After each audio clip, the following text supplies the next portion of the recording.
Viewers and subscribers, welcome back to the channel. You don't know it's a boy SAE, bless upon yourself. If changing coaches fixed things, West Indies would be champions of all ICC events. Ian Bishop.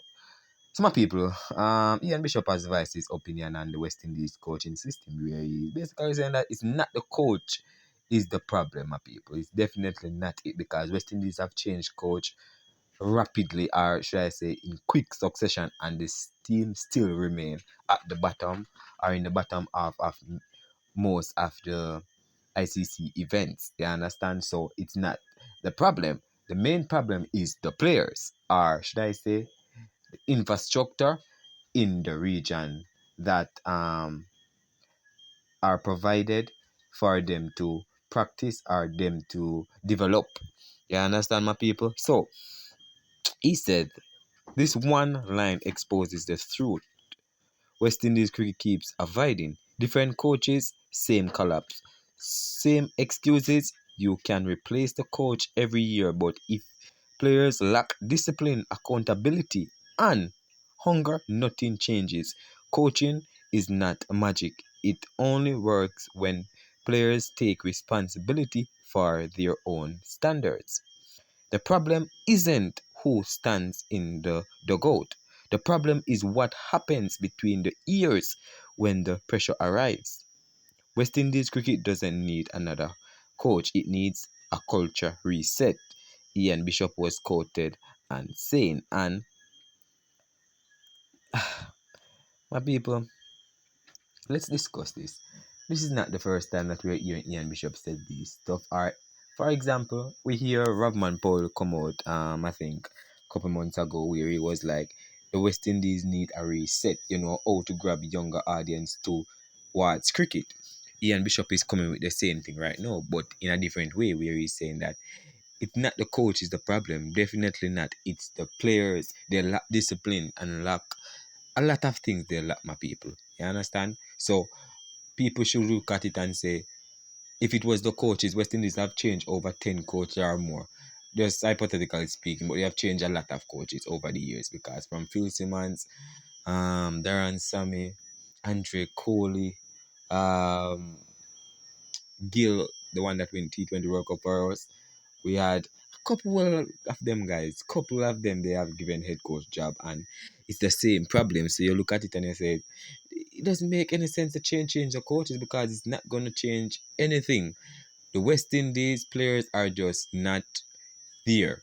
Or these modern players are just not there. Their hunger is not there for it anymore. They are not disciplined enough to go out there and play. They're just not it. You understand? And people need to come to a realization and understand that they are the problem, not the coach, not the staff, not the selectors, not the board. Even though we know the board is biased some of the time, but the players are who is doing the bulk of the work, or they're the one going out there to play cricket. So most of the pressure lies on their shoulder. And people might say they don't care because they're not getting a lot of money from West Indies to play in T20 international matches, I put overall, but in leagues, they are getting more. We already know that the West Indies financial circuit is not heavy like the big three, the Australia, the India, the England. You understand?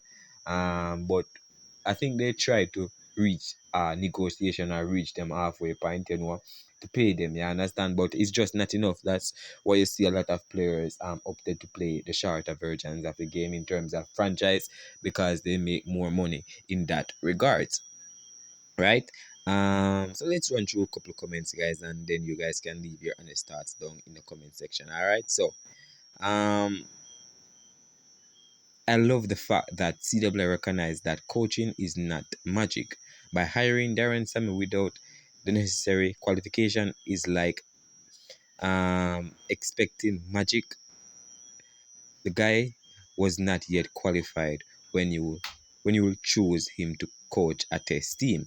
What were were the thoughts process behind such a move? Everybody asks that because we all know when Darren Sammy take over, he didn't have a coaching certificate, or should I say a level 3 coaching certificate to coach international side, but they opted to go with him and said meanwhile his coaching is doing a course at the CWI to get qualified. I think he might be qualified, but no, you understand? So that's out of the bag. They can't use that against him anymore. But people will still say he's unfit. He should not be the coach. And I rate a lot of people have a mixed reaction or mixed opinion of this situation. Let's move on to another comment. Gregory Da Silva commented, "It's not just about changing coaches, but about getting the right one. A good coach can make all the difference in a player's performance and lead them to championships." So, in this comments, guys, a lot of people are not in favor of Darren Sammy being the West Indies head coach. You understand? And from a long time, guys, people have voiced their opinion, guys, but it didn't change. I didn't. Nothing will change because he has the full board support behind him. So these guys can go out there and talk as much as they want or voice their opinion as much. The West Indies will not sack Darren Sammy. They will keep him as the main coach until Darren Sammy decide to resign. You understand what I'm trying to say? Noel Finn commented, "They had an Australian coach who made progress. We beat England in Tests, T20 and ODI, and here came Skerritt to fire him for Gibson, who failed. Then Simmons and the circus came to the crest with a madman who should return to his groundsman job at Lords."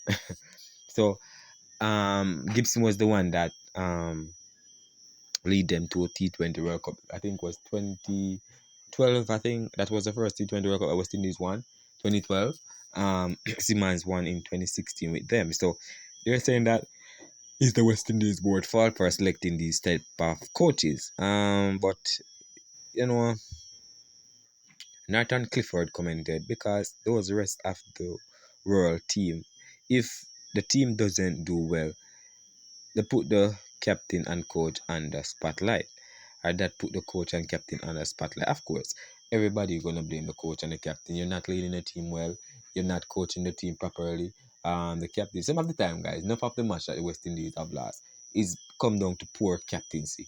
You understand? Because when I look at the game, guys, if their captaincy was a more attacking or more know how and when to attack and when to defense and when to play offense.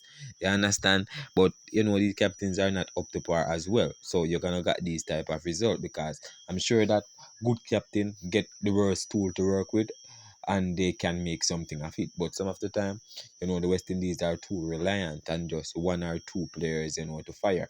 And once these two players or three players don't fire, then the West Indies is under pressure. Right? The last comment I'm gonna zoom in on, people. Remember, leave your honest thoughts in the comment section as well, right?